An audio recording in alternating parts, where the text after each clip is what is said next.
Why are you chasing financial independence? Could it be living a more adventurous life filled with travel, or doing work you love, regardless of the pay?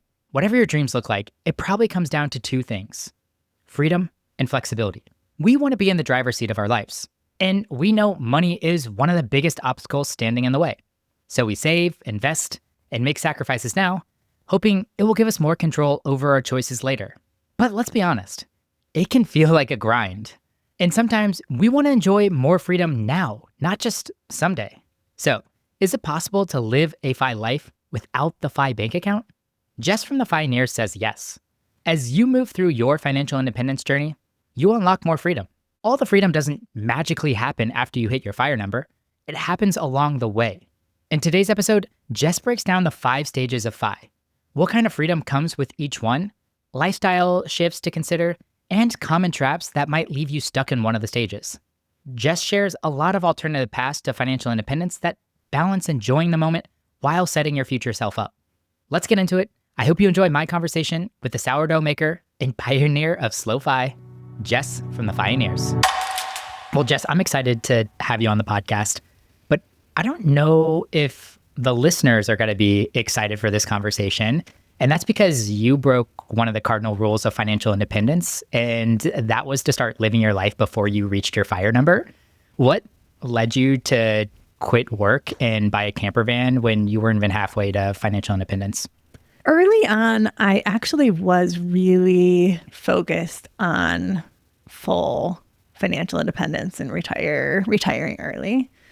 And that was really motivating to me. It seemed like that was a path out of this terrible, toxic job that was causing huge, significant burnout in my life. And then all of a sudden, the burnout got really real, and I started having severe anxiety and panic attacks, so much so that I couldn't even look at my work computer without having a panic attack. That I really realized like something big needs to change here. Like I'm not going to be able to push through and do this path for another 10 years if I can't even look at my computer and do this for 5 minutes. So this was in 2018. And around that time, a lot of the early wave of early financial independence, like influencers, bloggers, whatever you want to call them, were retiring. So people like Carl Jensen and Brandon Gant, the mad scientist, and Tanya Hester was around that time. Yeah, so all of these people are retiring early, and their message to us is, well, I wish I would have taken a slower path. Like Carl Jensen's talked about how he had this death march. Like he felt like he had a death march to financial independence.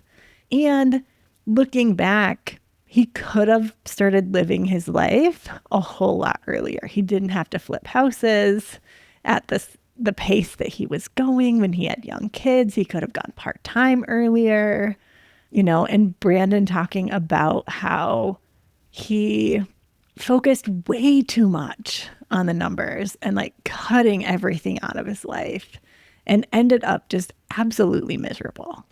And I really took those things to heart, and realized these are the people who are coming before me and they have words of wisdom to share, and decided okay, I got to figure out how to apply these words of wisdom to my own life. And that evolved over time. I ended up taking a 6-month medical leave from work to recover from the anxiety and burnout. And then when I was ready, I went back to work part-time, 3 days a week, eventually thinking, hey, I'm probably going to increase my hours. When my mental health improves, we'll continue on our full FIRE path, and this will be sort of a blip. And then during that time, so in that first 6 months of working part-time, that's when I learned about Coast financial independence and looked at the numbers, created my spreadsheet, and realized we were already there. And for us, that was about $300,000 at the age of 31, which is in the grand scheme of fi and fire, $300,000 is not a lot of money. In the grand scheme of the world, it can be. And that gave me this moment of realization of saying, maybe I never need to work full time ever again. And maybe this is a moment for me to really figure out what I want life to look like. And was really starting to realize that working and making money was like not the enemy of happiness, that there were ways that I could work and make money that actually really aligned with what I would want to be doing long term, even if I was fi and didn't need to make money. All of that sort of led me down a path to say, can I build my post-fi lifestyle, ideally what that would look like? Can I build that long before reaching full financial independence? And it was a 6-7 year process to get to where we are today. But I can say now that if I were to reach fi tomorrow, I probably wouldn't change anything. Yeah, I think that's a lot of really good thoughts. And I don't know if we need to like really labor the alternative paths to financial or to traditional fire. Like I think it has been well talked about over the last 5 years, especially since COVID, when people were just kind of rethinking life in general. And so many people took a slower approach. But I am glad, and I wasn't trying to pitch you against the fi community. I think many of people are recognizing that they need to enjoy the journey just as much as the destination or kind of the post-fi life. But if you just look at financial independence as a job, something you're probably going to need to do in some semblance, let it be traditional retirement age or early retirement age, you're allowed to work at that job full time, like pursue traditional financial independence, like in a hardcore way. Then you can take some time off and not think about it or pursue it at all. You can work on it part-time. You can throw some extra money towards it. Like ultimately saying that like you don't have that to be the sole focus of all of your extra income that's coming in. If you want to utilize it for some other things like a upcoming wedding or a down payment on a house or just enjoying and buying some other things that would make you happy, that's totally fine. We're all math people here in this community. We understand what needs to go in to ultimately get to the goal. But, if you're enjoying your life right now, you probably don't need to expedite that at a rapid pace at the discretion of you enjoying your life less. Absolutely. Yeah. And I think that's the point, is if you're enjoying your life, there's less of a need to rush toward that fi finish line. Your story is really interesting in this because you hit the burnout, and I'm hearing that a lot. I actually have an upcoming guest that very similar. They were on the path to traditional fire and he was feeling burnt out. And I love that even partial financial independence like gave you and this person the opportunity to take a step back, even if it was like I'm taking a break or a mini retirement for 6 months and then going part-time. That's super incredible. And I think that's what I really want to anchor a lot of this conversation today on, which is this incremental freedom that financial independence affords us over the entire journey. We can take some of the freedom or utilize some of the freedom throughout the process. We don't necessarily have to wait until the very end to then tap into some of that freedom. And to illustrate that, you have this concept called the 5 stages of fi. I heard you talk about this at Economy and to walk us through. So I want to utilize that as kind of a framework for the conversation we're about to have today.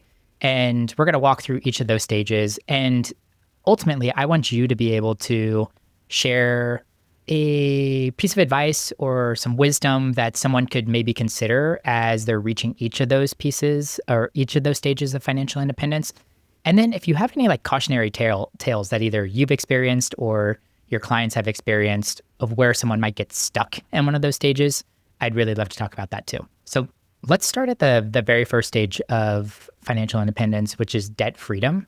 And essentially this is whenever you no longer own or have debt. There's probably some deviation between good debt and bad debt. So I don't know if you think about it in that way, but I'm assuming all of your bad debt is now gone, correct? Mm-hmm. I also think that I'm fine with people defining debt freedom however they want to define it, right? It could be they want to be fully debt free from all debt. It could be that they want to be debt free from high interest debt or somewhere in between. But I think the key here is if you are debt free, or even if you're paying down debt, your life simply costs less, right? You're not paying for your past decisions. You're only paying for your present and future decisions. And therefore, that can give you a lot of freedom to be able to make decisions in your life to say, feel empowered to negotiate some more flexibility at work, right? Or to say, I want to work 4 10s, or even to do something like quit a time-consuming side hustle that had to help you pay down that debt to have more time freedom in your life. And so ultimately, and I think of this as debt freedom, but also I think of frugality in some ways as a skill as well, or living below your means too. It's just, if your life costs less, you don't need as much money. You don't have to make as much money. And that can give you a lot of freedom to choose to do work that you would enjoy more, even if it pays less. A lot of my friends especially get caught up with student loans and like feeling the weight or the burden of student loans, which is totally fair. And they feel like they can't progress or make subsequent decisions until that student loan balance is gone, which is totally fair. Like they feel personally responsible to another institution that holds that debt, and they don't want to switch up the current life and where they're getting income from in order to maybe potentially disrupt that. So I get it. Like after I was debt free, like I was like, man, you're right. My life cost less, and I didn't even have that much debt. I had a student loan or a car payment, and I paid my student loans off 6 months after graduating because I didn't want to deal with those anymore, and interest started to accrue. But like after I got rid of my car payment, I was just like, I had like an extra $500-$600 just in my budget somewhere. And at that point in time, I was getting pretty good at being frugal. I'm like, what do I do with this money? It was actually really fun and exciting and kind of like expansive in my thoughts. Right, exactly. That's when our money can start to empower our choices. One thing that I would say is the debt freedom stage doesn't have to be complete before the other stages. For plenty of people who do have sizable student loans and other larger debts, like you can absolutely be building wealth at the same time. So building up emergency savings and moving on to the other stages that we'll talk about. And I've definitely seen plenty of people who do still have student loans. They've just figured out how to incorporate it into their regular budget. And they have figured out how to do some of the things that we'll talk about are possible in FU Money and Coast-Fi and some of these later stages of freedom. And so debt does not need to hold you back from building wealth or living your life. It's just easier if your expenses are lower. For sure. So let's talk about stage 2, FU Money. This is a fun one, and I think a lot of people get excited about FU Money because I think of the psychological impact that it helps or affords people. Can you briefly talk about FU Money and, more importantly, what you should be considering in terms of like a small quid or a change in your current life? Yeah. So for FU Money, I think of this as this is your cash on hand above and beyond your like 3 to 6 month emergency savings that you want to keep, right? For really getting out of a really terrible situation. But if you have above that, and that could be in cash, that could be in a taxable brokerage, that could be even depending on if people want to count like principal in their Roth retirement accounts because they can access that. This is the money that can help you to get out of a bad situation or to take advantage of an opportunity. So the example for me was I realized when I was in that severe mental health crisis, I realized that I had FU money and I was figuring out what to do. And actually about 2 weeks before that happened, I had just read The Simple Path to Wealth, where J.L. Collins introduces the idea of FU money. And for him, he used it to take advantage of an opportunity. He had, in his 20s, $5,000, and he was going to quit his job and travel around Europe for however many months because he's on the older side. So it was many, many years ago. And I calculated, okay, how much cash do we have on hand? How many months worth of expenses is that? Realized it was like 9 months worth of expenses. And realized like, oh, okay. So like, even if I quit this job entirely, we'd still be fine. And then realized like, oh, but I can probably get the disability insurance. It'll cover 60% of my salary and then we'll be absolutely fine. So there's no reason for me to try to push through this mental health crisis that I'm experiencing. Like I can take the time that I need to recover. And so that's an example of using your FU money to get out of a bad situation. I think people also can use it to get out of bad or abusive relationships. That's an important thing to be able to do. I have a friend who put down a deposit to get into a different apartment building and then realized that it was really bad and decided, okay, she had the FU money that she needed to be able to say, nope, I'm going to lose the deposit and I'm going to go find a different apartment. And so those are the kinds of situations that FU money can allow us to get out of.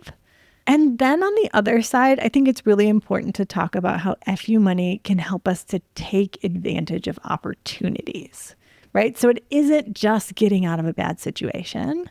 So for me, having FU money allowed me to focus on starting and building up my business.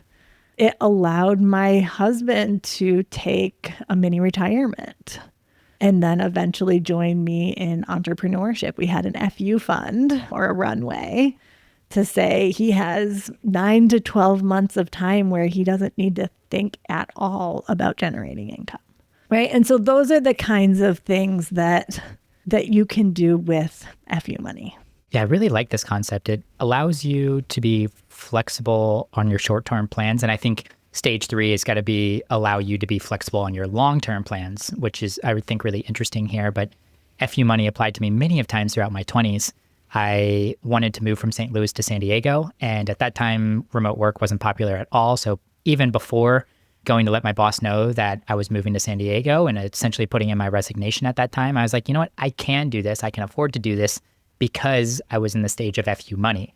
Luckily, they were like, would you just be open to working remote? And I was like, wow, that actually never dawned on me. So I'm glad that they creatively pitched that. And I actually never even tapped into my FU money, but it once again allowed me to be certain that I wanted to make that decision and I was capable of making that decision. And then on the flip side, a couple of years later, I was stuck and kind of lost in my career and decided that I wanted to create a sabbatical for myself, a mini retirement for myself, and took 6 months off. I had even more of a runway than that, but I assumed I'm going to take 6 months off, not think about a whole lot in terms of work or where I'm headed next. And then if I need another 6 months to get back into the workforce, I can do that. But it's been incredible that FU money kind of mentally afforded me to make those decisions. I would have never been able to do that prior to this stage. Let's talk stage 3, which is coast-fi. And like I said, I don't know if you agree with me, but I almost see FU money as like allowing you flexibility for like the next year in terms of your decision-making process. But coast-fi stage, once you've entered this, is more so allowing you to make decisions much longer than that. Like maybe, I know one thing that you mentioned was like just part-time work and like forever just committing to part-time work or to entrepreneurship with that kind of fits within your own lifestyle design. It helps you make longer term decisions, I think, like longer term lifestyle choices that aren't temporary, right? Whereas FU money can allow you to make a temporary choice of doing almost anything for a period of time. But coast-fi can allow you to figure out what is that sustainable, happy medium that I can have forever, right? Until I'm ready to fully retire. I think you said your listeners know what coast-fi is. And for me, realizing that there's this point that I can get to where I no longer need to save an additional dollar, right? Savings becomes optional. gave me so much freedom and permission to start living my life differently. And I think you were talking about this when we were talking about FU money, is like when you wanted to move to San Diego, it gave you the permission to say, well, I can just quit my job because this is what I want to do. And then things worked out better than expected and you didn't even have to tap into the fund. And in some ways, I almost see CoastFi in that way for many, many people, at least at first. And so CoastFi at first gave me the option of saying, oh, well, I'm going to go back to work, but I'm going to go back to work part-time, 3 days a week. I'm going to work 50% less and take a 50% pay cut. And it worked out great. And what was so interesting about it was when I wasn't working full time anymore and I wasn't incredibly stressed and burned out, we actually spent a whole lot less money because those spending triggers, the things that were causing me to get takeout, more often than I would want to, or like the easy groceries or go out to dinner or the fancy vacation because I deserved it, or, buying that thing off Amazon for the hit of dopamine. And so we realized actually like about a year into me having quit my full-time stressful job, we had spent like $17,000 less without realizing it. And our savings rate was the same-ish. Like our savings rate had not changed. And we were like, wait a second. Like we made this specific decision for me to cut my income by 50%, thinking it was going to like slow down our FI timeline. And then the reality was that it didn't. And so then it was like, okay, well, that's one step that we took. What's the next step that we can take then to design the lives that we want? And so then for us, that looked like we started to explore van life. And I do remember the moment of saying, do we really need to rent the camper van? It's expensive. Like maybe we should just do car camping. And we're like, no, this is an experiment. We need to do it. And loving that experience so much. And then deciding to buy and build out our own camper van. And then, getting to a place where I was deciding to quit my part-time job to take my business, quote unquote, full-time. It allowed us to take all of those steps. And it took us about 5 years to get to a place where we had completely stopped saving. And so I think CoastFi allows you to completely stop saving if you want, but not many people do that right away. In some ways, it's permission to be able to say, how do I want to design my life? And I'm going to take it step by step by step by step so that when you get to that place where you are living that full CoastFi lifestyle, it feels a whole lot less scary, than it did when we were going straight from full fire to could I stop saving right now? Or it's like felt similar, I imagine, to people who are thinking about full retirement, that it like seems a little bit scary to be like, would I just like do that cold turkey? But you don't need to. I think the important thing about CoastFi is it allows you to explore all of these options to figure out what is the lifestyle that you want long term. And you get to experiment during that process and figure out how it works and how you want to move forward. I agree. It's so freeing in a way, although I want to circle back around to this, but I probably reached CoastFi a couple of years ago. It'd be interesting to go back and look at the numbers and actually see whenever that happened, especially just based on like traditional retirement age. But even if I'm like shooting for 45, I still think I probably hit it sometime in the last couple of years, but didn't really feel the permission that I was allowed to stop saving. I'm just starting to reprogram myself, I feel like this year, into being like, hey, Justin, like you don't have to do that. Like if you want to, if you have excess money or you want to prioritize that this year, you can, but you don't have to. And that's really freeing too, especially in the FI community when so many of us are super savers and so much of our money is allocated towards saving for retirement and financial independence. Like to go from like 50, 60% savings rates and then allowing yourself to let go of all of that, like what would your actual life cost you or what would you need? Like it's going to be significantly less. But it is funny you talk about the effects that moving into a slower life had on your expenses too. I've heard you talk about that a little bit. And the same thing happened to me.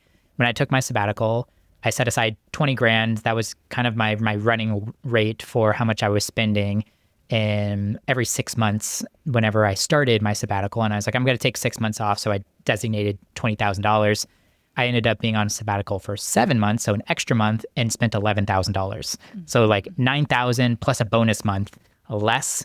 I don't know if it was like any one big thing in particular, but it was like the small things. Like when I would like get home from work and I was tired, so I just grabbed food on the way home versus in my sabbatical life, I had plenty of time and I wanted to like try new recipes and work that way. Or like I would have to take a flight on a Sunday night, which was always an expensive flight. But then whenever I was on my sabbatical, I could fly back on a Tuesday afternoon when it was like half the cost. Like it's all these like little things that you didn't recognize that were like, oh, like I might actually save some money moving into this kind of lifestyle too. Or I actually had time to borrow a book from the library instead of just buying it. Or I had time to look for the travel deals or actually think about like, do I have credit card points? And, or can I like find a deal on this thing? Or could I go Tuesday to Tuesday instead of Sunday to Sunday? And yeah, absolutely. I think that makes a big, big difference. Fixing things in your house, like you have the time to go to YouTube University and learn how to do that versus spending a couple $100 calling a handyman. It is unbelievable, I think, what time unlocks for you in terms of reducing your expenses. And a lot of times I had a lot of fun like learning and spending time on that. And I always said I wanted to do that, but you work a bunch and it's not even the hours, but the energy. Like you just get back from work and you're just like, you don't have the energy to sit down and start figuring these things out. So you take some of the shortcuts or the easy button in terms of how to buy or fix something. So I think that totally makes sense. Yeah, for sure. One thing for us that I would say about Coast-Fi, sort of changing the subject, is because of the fact that we spent less, it wasn't until like even when I quit my part-time job, I had built up my business to the point that it was sort of cash flowing a similar amount that I was earning in my part-time job. So it's still like I quit my job, I worked part-time, and none of it impacted our savings rate until we decided to buy and build out the camper van. And I feel like that was the big thing for us. And we decided to cash flow the cost of it over the course of 2 years. And that reduced our savings rate for 2 years to 20%. From like 50, 60%. And we were fine. Everything was fine. Our money kept growing in the background. And so it felt like we were like building up the evidence that like for ourselves in our own lives that like, this is going to be fine. This is great. And so we did that. And then that I think is what gave us the confidence to have my husband quit, take his sabbatical. And now we are living the full Coast-Fi lifestyle where we haven't saved or invested a single dollar in the last 2 years. And our money continues to grow in the background. I'm almost wondering if I need to force myself into like an experiment like that where I don't save or invest for like an entire year just to like psychologically and mentally, how does that feel on me? Like once again, like not maxing out my IRA for a year would be like, oh my gosh, Justin, what are you doing? But I almost like just want to run the experiment and do it just to show that everything is going to be okay. Everything is going to be fine. Even a 20% savings rate, you say that is like probably far above like 95% of Americans. So dropping from like 50, 60 to 20% might seem drastic to you, but is still probably setting yourself up for a pretty comfortable retirement. Yeah. But here's what I would say. You don't have to though, right? Like the thing is that you do not have to say, oh, I have to reduce my savings rate down to 0 and test it out and see how it feels. Like you can, but like, I'm curious, what's your savings rate generally right now? Probably in the 50 to 60% range. What if you reduced it to 30%. Like, what if you saved half of what you are currently saving right now? Like, even by just spending the money, like taking a couple of like bucket list trips or something like that, and just do like that. Your experiment could be like, it could even be making a temporary decision to spend the money. Like, you're not making forever choices. And then having a 30% savings rate for a year and being like, how did I feel? Was that okay? Like, you don't have to reduce the income yet. You could just do the spending first. Take it one step at a time and just see, how does this feel? And for people who I know who have made those decisions to do that, the vast majority of them say, I now realize I could have done this sooner. 100%. 100%. Do you feel like that's maybe one of the major barriers or sticking points in kind of these first 3 stages, is as you go through each one, allowing yourself some of the incremental freedom that should be coming with some of these progresses of the stages? Yeah, absolutely. I think we get into this space of being in a scarcity mindset and thinking and wondering, like, when's the other shoe gonna fall? And maybe it's too good to be true. Maybe I can't trust the numbers, even though all the evidence points me in that direction. Maybe what happened in the past is not an indication of what's going to happen in the future. All of those fears are in our mind and can keep us stuck. And I think for people who are in situations that are fine, if you're like, well, my situation's not that bad, like, it's generally okay. I have some flexibility. I get paid well. Have some golden handcuffs. I think that's where people get stuck. I think for people who were in situations like I was in, that was like, I cannot move forward another day, there was very little chance I was going to figure out how to stay in that situation and that was going to be okay. But if it was like a 6 out of 10 or a 7 out of 10, like if it was okay, I may have convinced myself to stay for longer, because isn't it irresponsible to leave money on the table if we don't know what's going to happen in the future? Right? I think that's the voice of my inner critic and what it would have been saying to me at that time. What I would say to people who are in that position, so people who are in something that feels like, well, it's not that bad, it's fine. Like, I think what I would encourage people to think about is, I don't know, think about 30 years from now, or like think about yourself when you're 80 or 85. Would you be looking back on your life and thinking, that was a really awesome decision to have made. I am so glad that I did that and had that life experience of working in that just okay job for longer than I needed it financially, right? Or would you look back and think, what other experiences did I miss out on because I stayed in that? I think it's a question of risk, right? You're looking at the risks, and I think we focus too much on the financial risk analysis and not enough on the life and health and relationships risk analysis and what the trade-offs are. If I continue doing this thing that isn't filling me up and isn't exciting and I don't need it financially, what is it keeping me from being able to do in my life?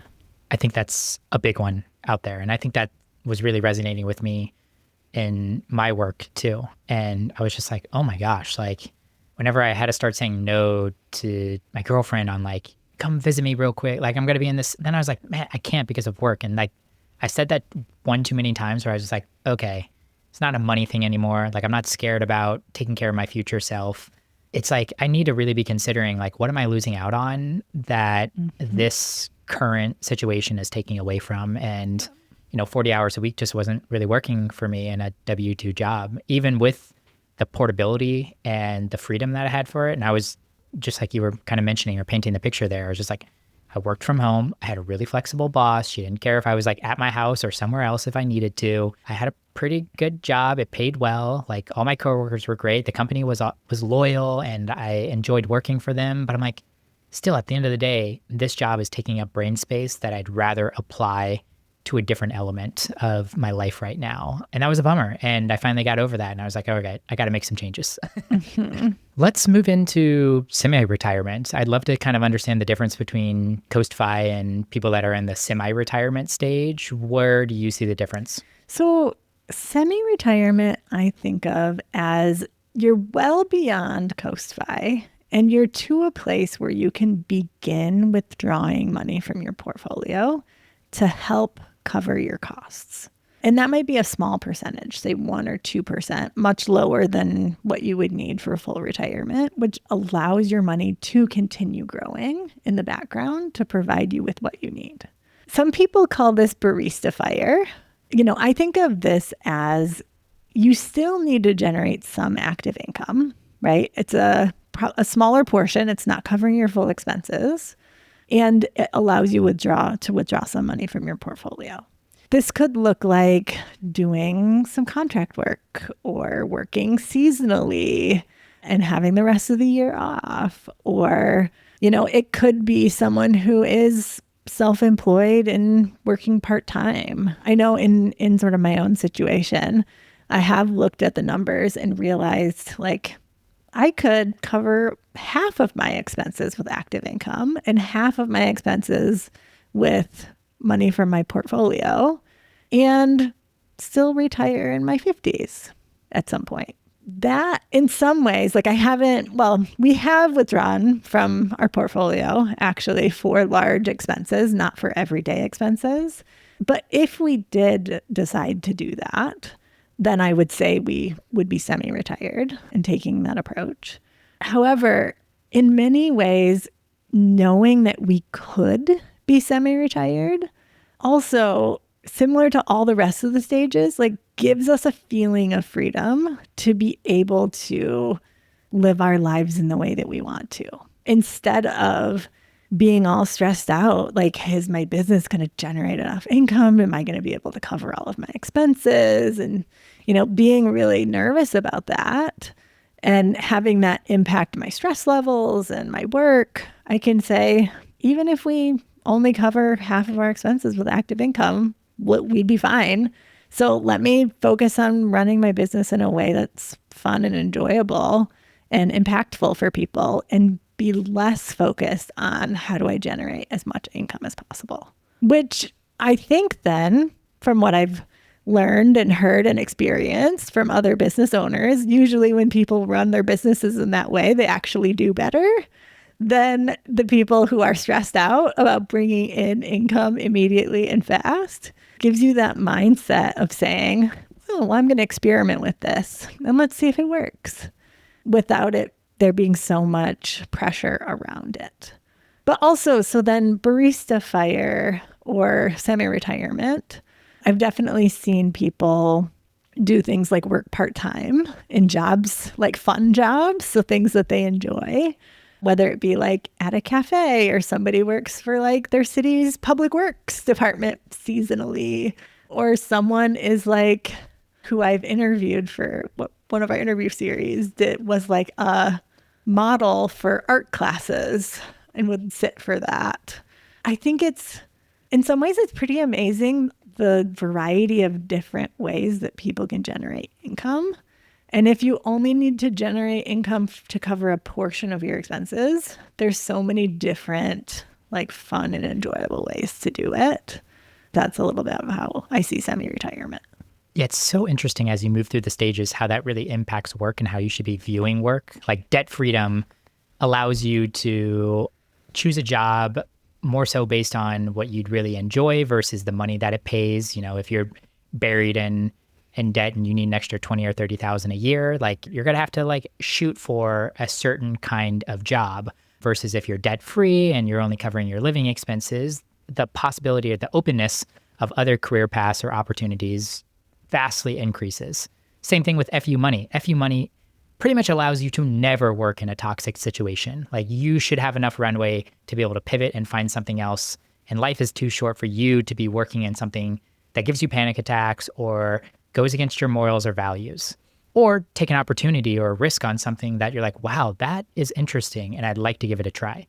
Coast-Fi dials that up even a little bit more. And you should only be like doing work that really fits the lifestyle that you're trying to design for the rest of your life. And then semi-retirement is almost a magnifier of that too, where it's like your work should be heavily scrutinized, where like it should involve whatever makes you fun. And in terms of the monetary sense, that should be very low on the priority scale. Like I couldn't imagine in semi-retirement working with any clients in my business that aren't easy to work with, that I don't enjoy working with, like everyone that gives me a lot of trouble or, can't follow the process, can't pay their bills on time, is demanding without clear expectations. Like those people, gone. like they need to fit into my semi-retirement lifestyle that I'm trying to design here. Mm-hmm. Yeah, exactly. And I think the key to all of this is that your finances can empower you to make choices to design the life that you want. But you need to first start with a vision of what it is that you do want. What is that? What are your values? What are the things that are important to you? And then you can design your life around those things and figure out how you want work to fit into it. And I've heard you talk about that before. It's really fun when you made the analogy on like product design and lifestyle design. I thought that was fascinating. But just sitting down and thinking about, what are peak experiences that I would like to consider or incorporate into my near-term future? And also, what does the day-to-day look like? Do I not want to have to think about doing work before 10 a.m.? Well, then, yes, that is probably something you should consider and utilize your money to really design work around. So, I mean, I'd love to have you back at some point in time and we talk just lifestyle design because I think you're really good at that. But I do like your thoughts around just like, okay, take a step back before all of this and think, what do you want life to look like right now? And I'm guessing, and you would probably agree on this too, that could evolve and probably should evolve as you progress through this kind of series of financial independence. Mm-hmm. Yeah, absolutely. I would be happy to come back on the show and talk through lifestyle design more deeply. And then finally, we got full retirement. I don't know if there's too much to say on this. You've made it. Definitely any work that you are considering should 100% be optional, should only be things that fill your cup. I'm guessing even as I reach full retirement, there will still probably be work in my life, which is actually something like I'm starting to incorporate or think about. I was talking about like how financial independence is just a job that does need to get done at some point in my life, but it doesn't have to be immediate. I don't have to put 100% of my attention and focus on it. And I'm recognizing too that probably even after reaching financial independence, I still probably won't put up zeros on the income category. Like there's still probably got to be like a client that I really want to work with, or I'm going to go do some speaking engagement that gets me paid, or there's a fun opportunity to be an extra in a movie or to like work on a political campaign or something that I might say yes to that generates some money for me. And I almost need to like be considering that and part of this like financial independence journey that I'm on right now too. I think so too. And I think that this is the kind of question that I would encourage you to think about is, if you do plan on generating income, what would that be? And could that be part of a semi-retirement plan? Could you just transition to doing that earlier?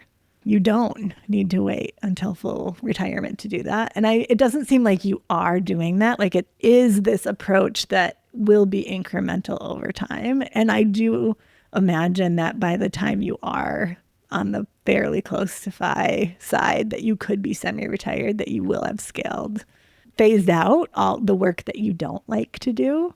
But hopefully you've phased in the stuff that feels really neat and cool. And it's like part of your income streams already that you can use to fuel your life and your FI journey before you quote unquote arrive.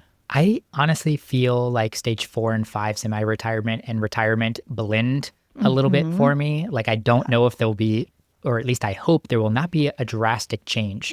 I think the only way to put a definitive line in between these stages for me is just like when the math works and is like, yep, you're now fully retired. So if you never want to generate income for the rest of your life, you can. But I, once again, would imagine even like Coast-Fi leading into semi-retirement, that this is all going to feel and look relatively the same for me. Like I do want to start utilizing the freedom that financial independence is giving me and applying that to how I think about and how I approach work.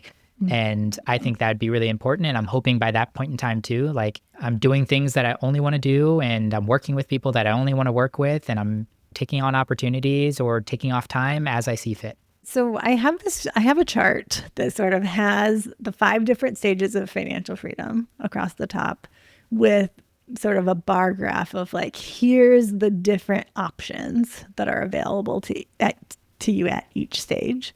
And one thing that's really important to note is that people can think about, like, I would encourage people to think about, like, what do I want my life to look like?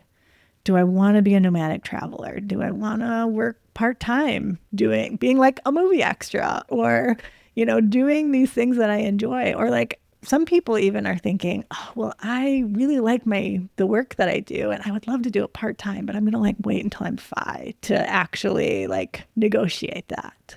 But in actuality, the only lifestyle option that is not available until after you reach full FI is to retire and never earn another dollar. Every single other life design option is available in one of those earlier stages, and often available a lot earlier than we think. Yeah, I think that is really important to remember, and something I often forget about. And that's why I kind of teed up this conversation with the cardinal rule of financial independence and, living your life before you reached FIRE. And once again, I think we are long past that in the community, but it is important. I see people get stuck that they can't make certain decisions or pull the trigger on certain things until they have reached certain milestones. And I think it's okay to mix and match some stuff, because once again, I don't know. There might be a point in my life, I'm 31 right now. I hopefully have a lot of runway in terms of my life and especially my working career.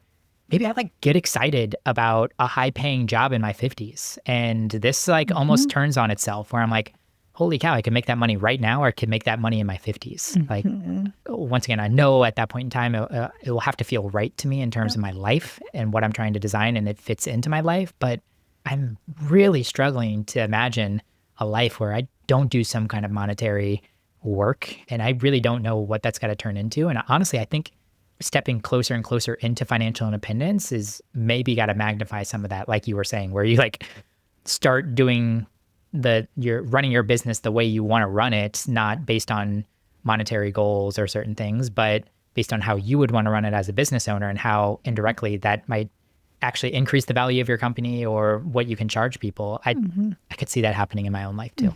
If it doesn't do as well, it's also fine. Doesn't matter. Doesn't matter. You're good either way.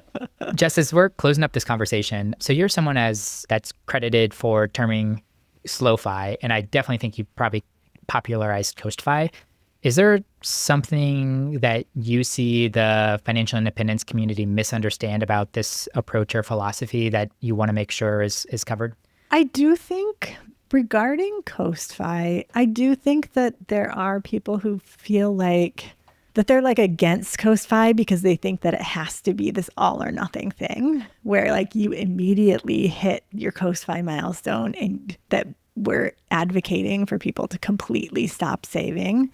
And we've talked about that on this episode. That is not the case. The idea is you can reach this milestone, and then it gives you this feeling of freedom and empowers you to make different decisions.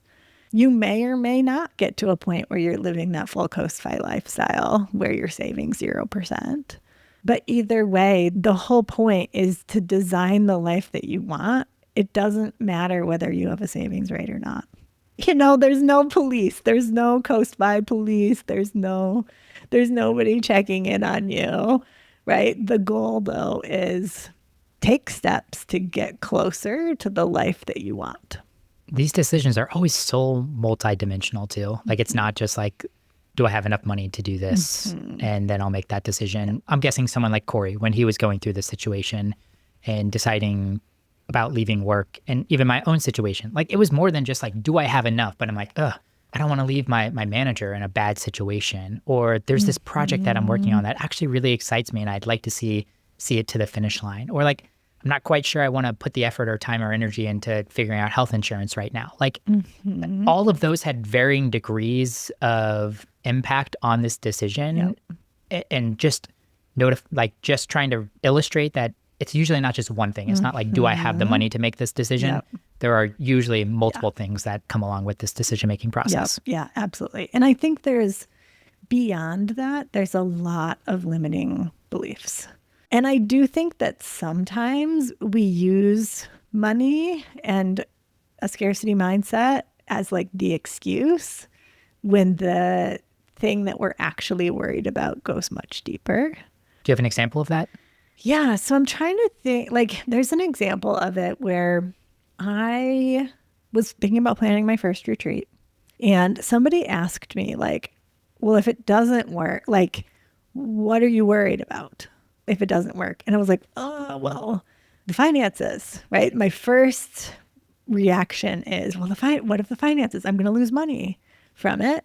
But then thinking about it, like going a level deeper, it's like, well, I would lose a deposit. A deposit was only like $1,500. It's not going to make or break my financial situation or my business. But really, it was about the fear of putting something out into the world that I really wanted to do and having it be rejected. And I think a lot of times there's deeper fears that we have that we use money as an excuse to not address. Like my own situation too, if I were to go a level deeper on leaving work, it might just simply be, is my life post-work got to be any better than my life pre-work? And kind of once again, the surface level is just like, oh, I just can't afford to make that change yet. I'm like, I don't know if that's really it. Like I will lose a little bit of money. I have plenty of FU money to build such a long runway. I'm just like a little nervous about like, what would post kind of non-traditional work life look like? And am I going to enjoy that? And if I don't enjoy it, I'm going to have to face the fact of like, I'm going to have to make some major changes. And it wasn't work that was always holding me back. Like it might've been something else that was a little bit deeper than that. Or sometimes I will often hear people talking about like, well, is the devil I know better than the devil I don't? You know, like similar, like, I don't know if the situation on the other side is going to be better. Will the grass actually be greener? And I think that's one too, where people can build a level of self-awareness and self-trust that they can make decisions that will make their life better. And I think sometimes we don't believe that, or we've gotten into situations in the past where we jumped ship from something and the next thing was just as bad. And so we're like, I've made bad decisions in the past. But there are ways for us to grow and learn and understand more about what we want and plan for what we want and trust ourselves that we can make these better decisions moving forward if we put in the work. But it's hard to do that.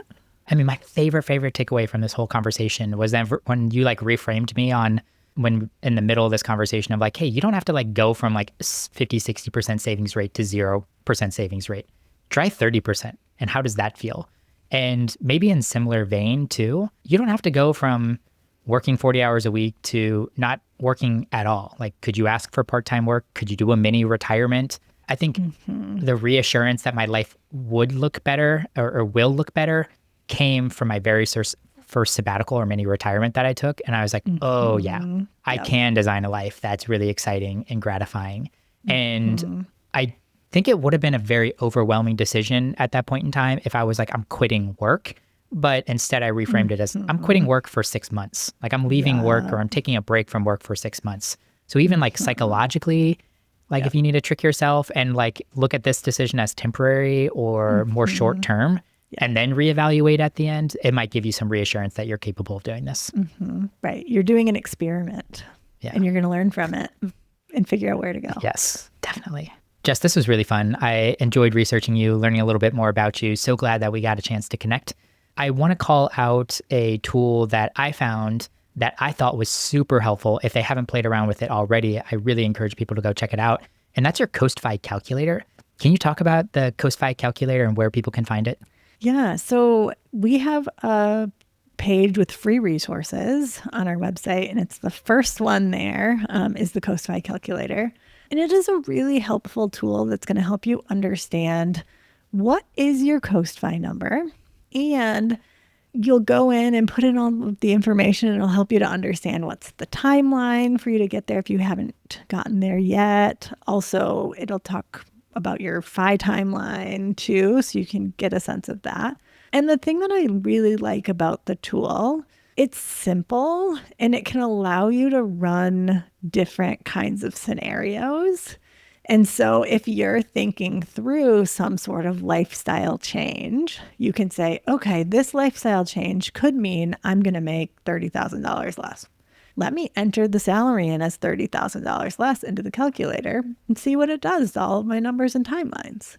Or if you're saying, oh, what is going on with the economy right now? What if we don't get a 7% average return, inflation adjusted return in the future? What if it's more like 4% or 5%?